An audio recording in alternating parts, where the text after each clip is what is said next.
My father, who was a very quiet man, once spoke to me. I went to grammar school and then to university, which was unusual for my family.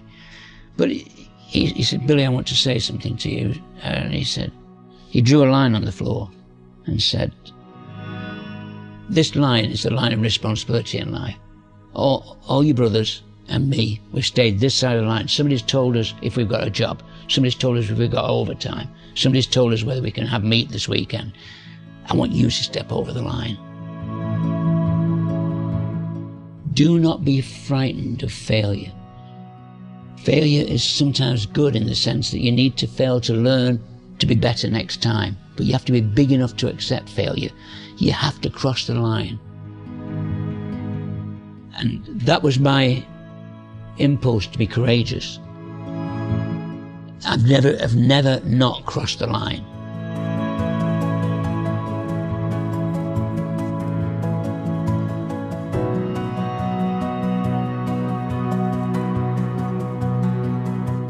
There are 10 steps to greatness. Step 1 is when you start playing at school level, you make the school team. You're on step 1 to greatness. Step 1 to 7 are dominated by talent.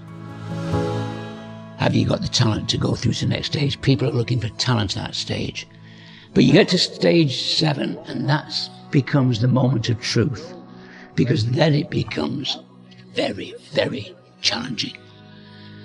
So that's when it changes to becoming character and talent. Your character takes over. When you get to step 7, almost all of them can go through to the highest level. But when it gets tough, only character can see you through to there. So character and talent, the question is what defines greatness? You can't separate the two things. You have to have the talent. But you don't have to have bundles of talent. That's the mistake that people make. You have to have enough talent, but you have to have the character. You have to have the character to face and stay in the game and fight and plough through injuries and get back on the field. And I think that I would say the answer to your question, what greatness, has to be enough talent plus great character.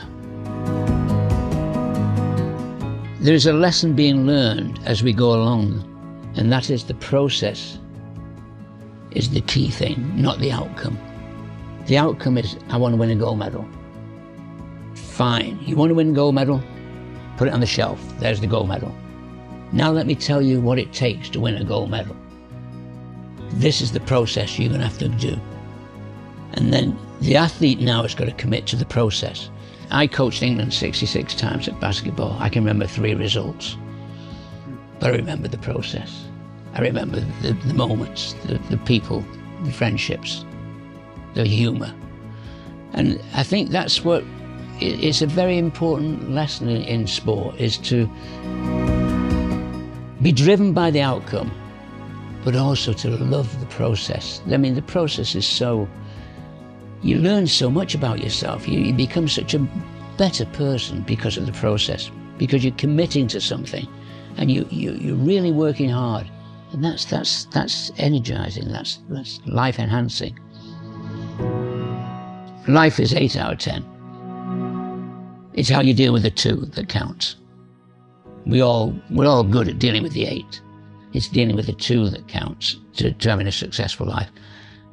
Life begins at the edge of your comfort zone, and it takes great courage to step across that line. It's the easiest thing in this world of ours is to stay comfortable in a centrally heated flat with your television on your screens, somebody provide entertainment for you, ringing Deliveroo, getting your meals.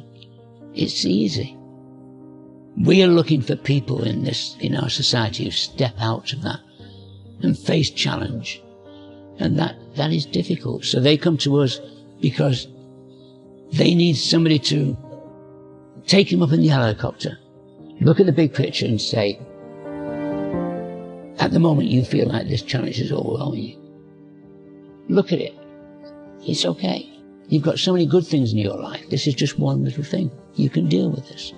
And that That injection of perspective and confidence is so important to people, the critical moments of their career. Somebody with an arm around the shoulder saying, you can deal with this. What's the worst that can happen? We can deal with this. We can deal with this. I think we've gone down the wrong path in trying to make our children too happy without challenging them, giving them what they want. It's so easy now in this world of ours to offset their needs by giving them. And so Tom and I have talked about this, and I have got the philosophy that I don't want my grandchildren to be happy at no cost. They've got to flourish. So we teach them as a family to deal with their own challenges, not to look to us. We won't do anything for them. We'll allow them to try it themselves, make their own hot chocolate, make their own meal, and then we'll help them if they struggle. Clients come to us because they've got the story wrong. They're overwhelmed. They can't see a way through. Our job is to change the story, to give them strategies to see the way through. And as well as that, to give them confidence, to be the voice in their head, to inject belief. And I think that's, for me, very interesting now, because I'm dealing with a lot more business people who have come to work with me. Because they're very good at business, but they've lost themselves. They're not good at managing themselves, which is tragic, really. And that's happening more and more. So I think that is a very interesting challenge for me, to help them find themselves. What is the real you? What do you want? How badly do you want it? How much are you willing to suffer? To ask the right questions to get them back in track.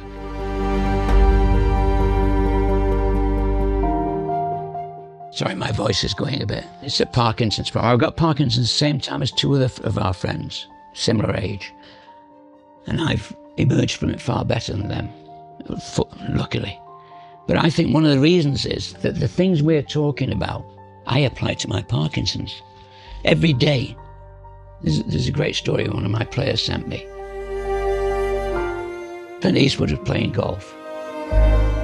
And his golf partner said, how old are you, Clint? He said, 88 on Monday. He said, how are you celebrating?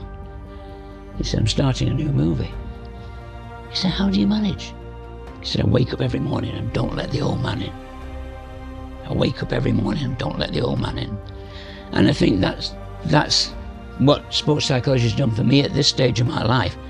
I try and be, every day I set myself the challenge to be the best 79-year-old with Parkinson's that there is. And that's sometimes I'm a victim, sometimes I'm not so good, sometimes I'm a fighter. But it's got me through some difficult phases. And that's what I've realised with sports psychology. It makes you a better person, because I'm teaching people. I need to do it myself. I'm learning while I'm teaching them. At first I had a box around myself, sport. I've gone outside that box now. I've gone to life.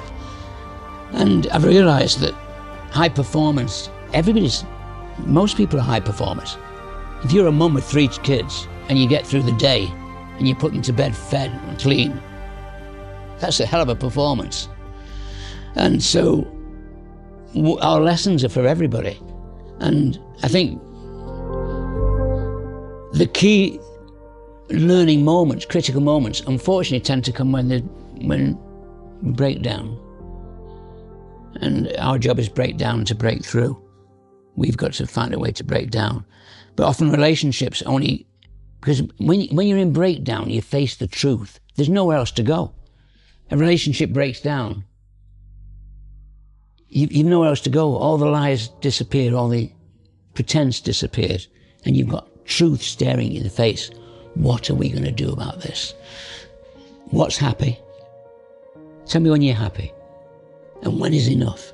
When have you got enough money? Because they don't think.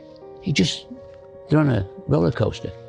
They don't think. COVID was fantastic for me because it got people off the roller coaster. they had time to stop thinking about their career and start thinking about themselves. Many of them came to the conclusion, I'm not happy with myself. What am I doing?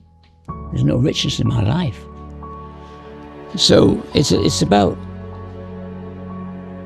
gone a very interesting turn. And of course now I'm much more empathetic, being vulnerable myself and coming to the end of my life, not just yet. We'll get to the pub first. But it does bring a rich perspective. I mean, they say that if you want full honesty, talk to someone in the deathbed. Because they got, where else have you got to go to but saying, I wish I'd done more of this, I wish I'd done more of that. I'm sorry I said this, I'm sorry. It's interesting, there's two kinds of eulogies at funerals. I have to go to a few funerals lately with good friends. There's a eulogy that says, this is what he did in his career. And they give you a CV, marvellous. And then there's a eulogy that says, this is who he was. He was a good man, he was a good father, he loved his children. He was warm, he was empathetic, he helped people. I know which one I prefer.